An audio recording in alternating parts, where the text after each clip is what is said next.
जय जय शङ्कर हर हर शङ्कर जय जय शङ्कर हर हर शङ्कर जय जय शङ्कर हर हर शङ्कर जय जय शङ्कर हर हर शङ्कर.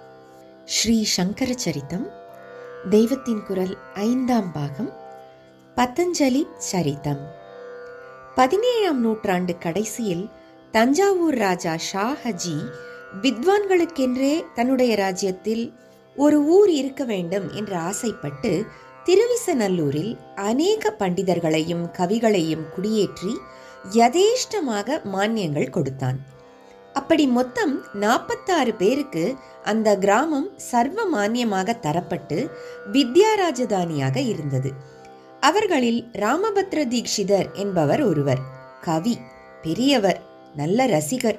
சாதாரணமாக இலக்கண புலமையும் இலக்கிய திறமையும் ஒன்றோடொன்று சேராது என்பார்கள். ஆனால் இவரோ இரண்டிலும் தேர்ந்தவராயிருந்தார். வியாக்கரணத்தில், அதாவது இலக்கணத்தில் பெற்றிருந்த தேர்ச்சியால் பிரத்யக்ர பதஞ்சலி என்று பெயர் பெற்றிருந்தார். பதஞ்சலிதான் வியாக்கரண மகாபாஷ்யம் எழுதியவர். அவர் கதையும் கௌடபாதர் கதையும் ஒன்றோடொன்று பின்னி பிணைந்தது. பதஞ்சலி சரிதம் என்பது ராமபத்ர தீக்ஷிதர் எழுதியதுதான். பதஞ்சலி சரிதம் எழுதியவருக்கே நிகழ்கால பதஞ்சலி என்று பொருள்படும் பிரத்யக்ர பதஞ்சலி என்ற பட்டம் இருந்தது. கவி என்ற முறையில் ஸ்ருங்கார நாடகாதிகள் அவர் எழுதியிருந்தாலும் உயர்ந்த பக்தியுள்ளம் படைத்தவராய் இருந்தார்.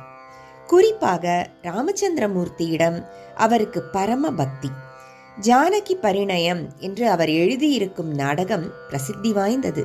ராமஸ்தவ கர்ண ரசாயனம், ராமசித்ரஸ்தவம் என்றெல்லாமும் அநேக ஸ்தோத்திரங்கள் எந்த ராமாயணத்திலும் இல்லாத நூதன கல்பனைகளோடு எழுதியிருக்கிறார்.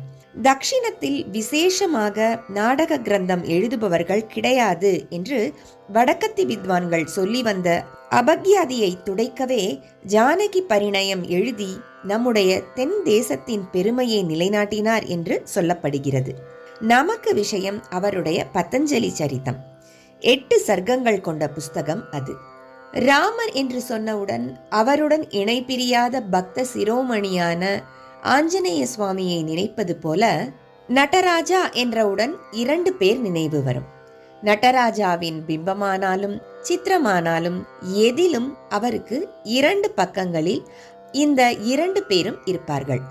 கேட்பதற்கு பயமாக பாம்பும் புலியும் இருபக்கமும் என்று இவர்களைத்தான் பாட்டுக்களில் சொல்லியிருக்கிறது. படங்களில் பார்த்தாலும் ஒருத்தருக்கு இடுப்புக்கு கீழே பாதி உடம்பு பாம்பாக இருக்கும், இன்னொருத்தருக்கு புலியாக இருக்கும். ஆனால் அந்த இருவரும் யாருக்கும் எந்த ஹிம்சையும் பண்ணாமல் சுவாமியின் நர்தனத்திலேயே சதா காலமும் நேத்திரத்தையும் ஹிருதயத்தையும் அர்ப்பணம் பண்ணி பார்த்து கொண்டிருப்பார்கள். புலிகால்காரர் வியாக்ரபாதர் என்பவர். அந்த பேருக்கே அப்படித்தான் அர்த்தம். பாம்பு கால்காரர் தான் நம்முடைய உபகதையின் நாயகரான பதஞ்சலி.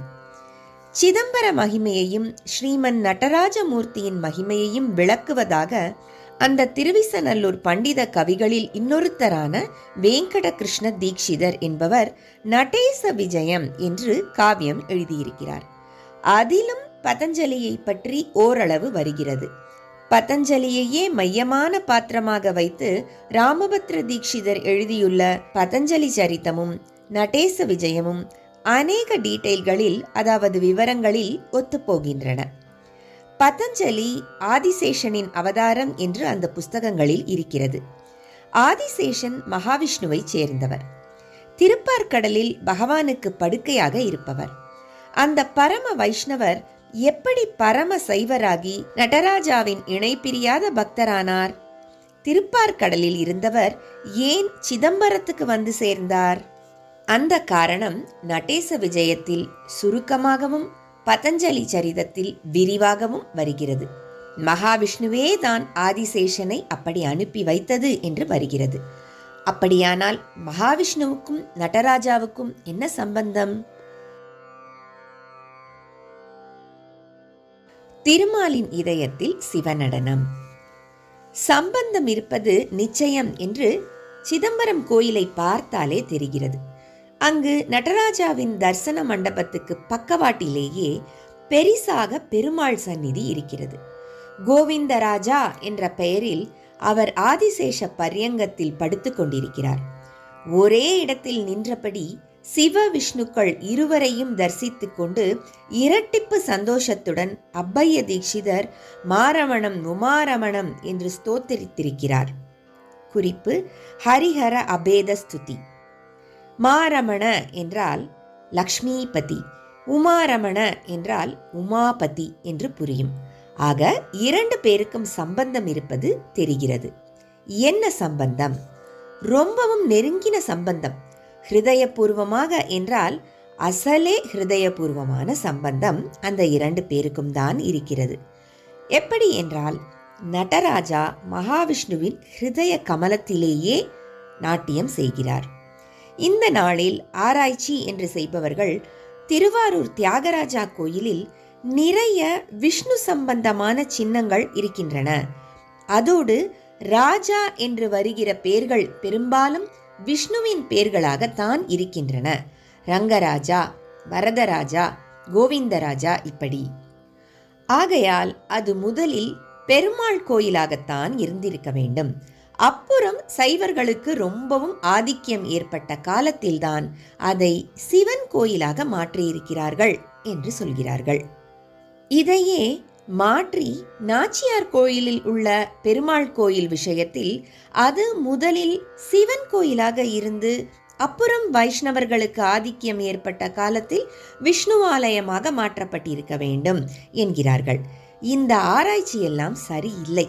அந்தந்த ஸ்தல புராண கதையையோ பொதுவான சமய சாஸ்திர தத்துவங்களையோ விளக்கி கோயில்கள் எழுப்பியிருப்பதை புரிந்து கொள்ளாததாலேயே இப்படி முடிவு சொல்கிறார்கள். வாஸ்தவத்தில் அவை ஆதியிலிருந்து இப்போதுள்ளபடிதான் இருந்திருக்கின்றன. நாச்சியார் கோயில் விஷயம் இப்போது நமக்கு சம்பந்தப்பட்டது அல்ல. திருவாரூரை எடுத்துக்கொண்டால் அந்த கோயில் விஷ்ணுவின் ஸ்வரூபமாகவே கட்டப்பட்டிருக்கிறது. அந்த ஸ்வரூபத்திலே ஹிருதயஸ்தானம் எங்கே இருக்குமோ அங்கேதான் தியாகராஜமூர்த்தி பிரதிஷ்டை செய்யப்பட்டு இருக்கிறது. நடராஜா போலவே தியாகராஜாவும் நடனமூர்த்தி தான். ஆனால் அது நமக்கு தெரியாமல் அவருடைய பிம்பத்தில் முகம் தவிர பாக்கி எல்லா பாகமும் மூடி வைத்திருக்கிறது. ஆனால் நடராஜாவின் நடனத்திற்கும் தியாகராஜாவின் நடனத்திற்கும் வித்தியாசம் உண்டு. நடராஜா அவராகவே இடது காலை தூக்கி ஆனந்த நடனம் செய்கிறார். தியாகராஜா தாமாக டான்ஸ் பண்ணவில்லை. விஷ்ணுமூர்த்தியின் ஹிருதயத்தில் இருப்பவரல்லவா அவர். அதனால் மகாவிஷ்ணு சுவாசிக்கும் போது அவருடைய வக்ஷஸ்தலம் ஏறி இறங்குவதற்கேற்ப தியாகராஜா அசைவதில் தானாக ஒரு நடனம் அமைந்து விடுகிறது.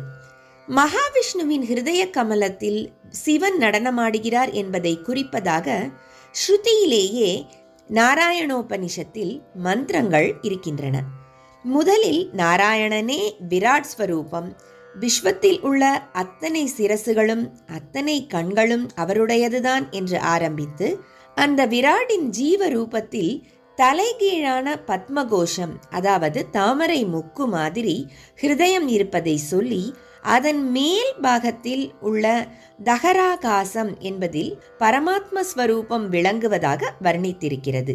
வெளியிலே நாம் பார்க்கும் விசாலமான ஆகாசம் பேரம்பலம் என்பது, அதுவே உள்ளே சின்ன ஆகாசமாக இருப்பதைத்தான் தகராகாசம் என்றும் சிற்றம்பலம் என்றும் சொல்வது. ஞான ஆகாசமான சித் அம்பரம் ஆகாச க்ஷேத்திரம். சிற்றம்பலம் என்கிற சித் சபை தாண்டவமூர்த்தியான நடராஜ சிவன் என்று இப்படி எல்லாம் சிதம்பரத்தில் ஒன்றுக்கொன்று சம்பந்தமுடைய ஆத்ம தத்துவங்களாக இருக்கின்றன. ஜெய ஜெய சங்கர, ஹரஹர சங்கர, மகாபெரியவா சரணம்.